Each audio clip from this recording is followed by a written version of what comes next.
We finally back. Welcome to the road to the W. It's another episode. It's your boy Brazzy. We in the building. Like, comment, subscribe, share, tell a friend, like, everybody subscribe. Hey yo, this has been one of the most lit motherfucking WNBA series I've ever seen.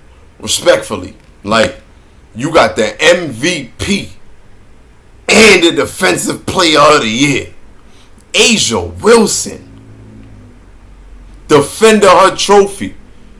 Just smoked the boots of Breanna Stewart. Respectfully. Call her what you want. I think she smoked her boots. That's just what I feel. I don't care what you think about it. That's why you here, because you want to know what I think.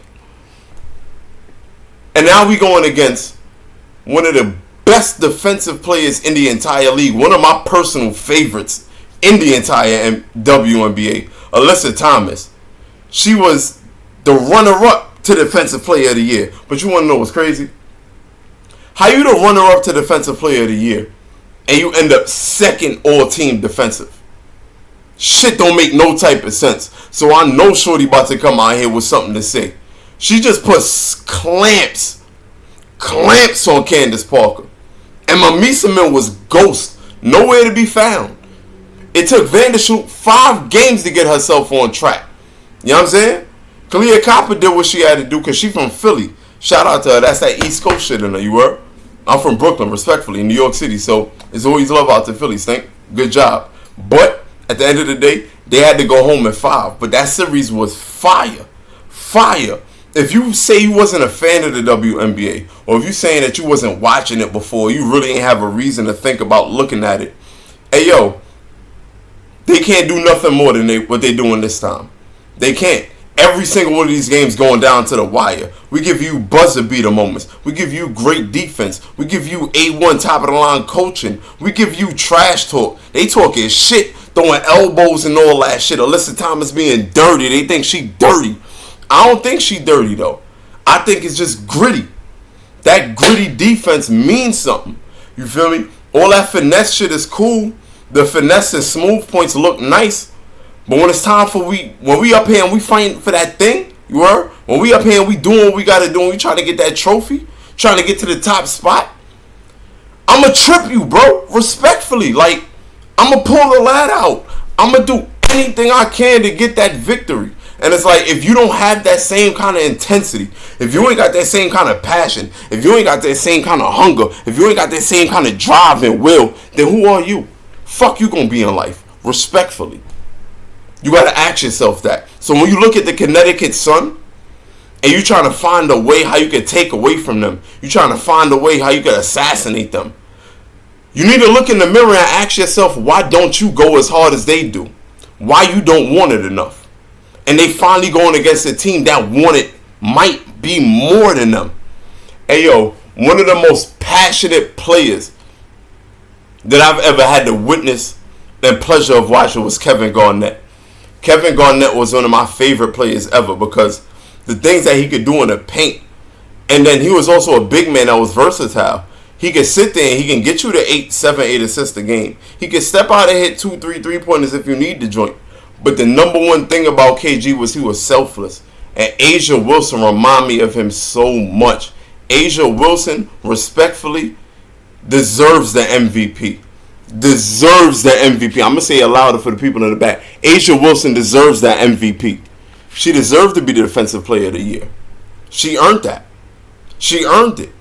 Nobody plays with as much passion, heart, pain, determination, and emotion to leave it all out there on the court the way A'ja do. And the best thing about her is she's selfless. She can step back and let her team go get money. She can step back and let her team go up there and shine. And she ain't got a problem doing that. And the greatest example of that shit so far has been the MVP of this entire postseason. Now, if you didn't know about her before, can you hear me? This thing is on? Yeah, it's on, respectfully.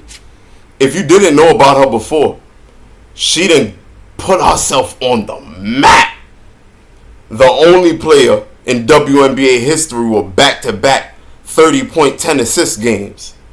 shooting 60% from the field and 60% from three-point line. Now listen, this ain't just one game. We're in the third series now. We deep in this. We in the finals. Chelsea Gray. What more can I say? If you've been looking for a superstar player, if you say that you haven't been finding something to make you want to see it, Chelsea Gray got that Mamba mentality.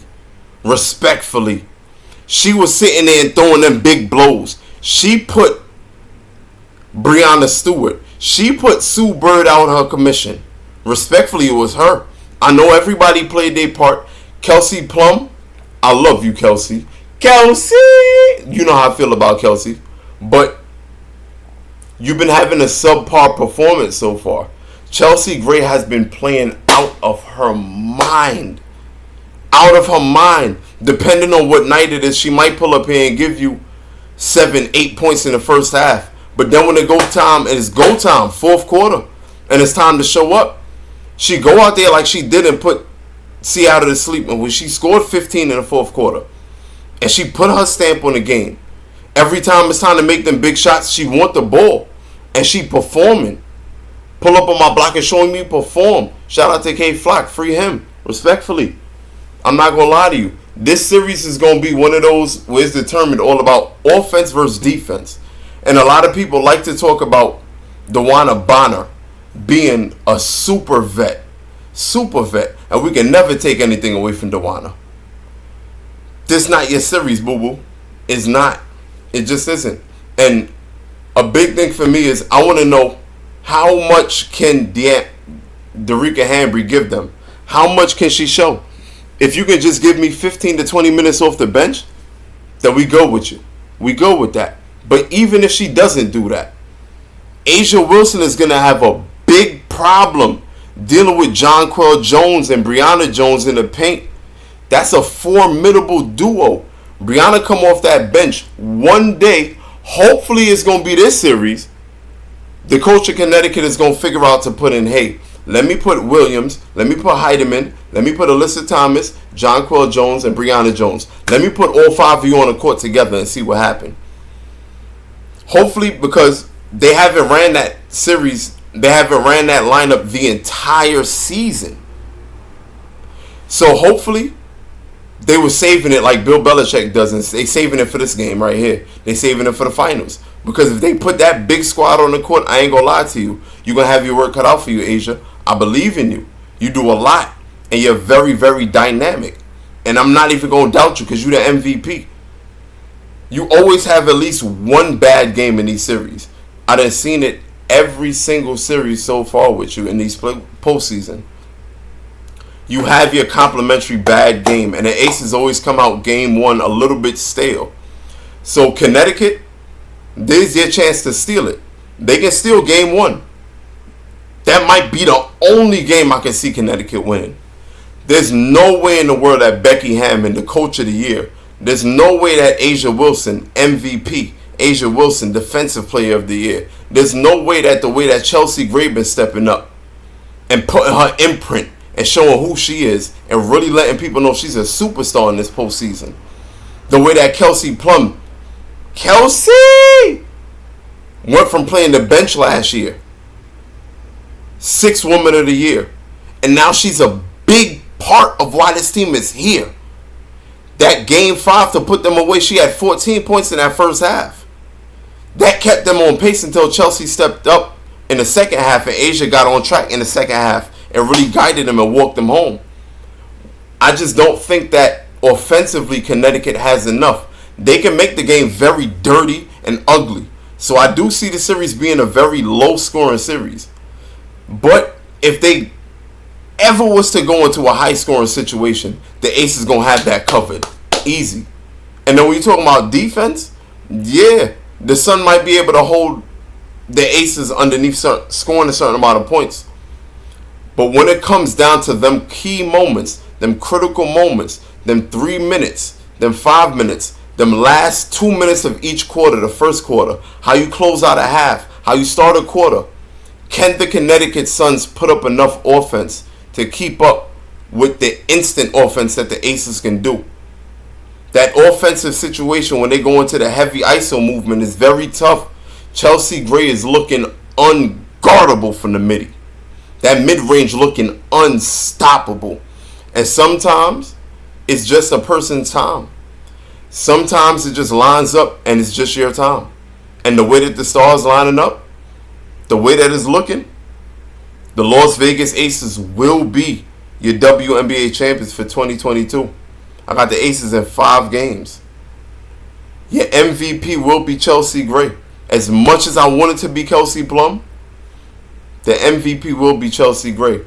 Shout out to Asia Wilson. Great season, Connecticut, son.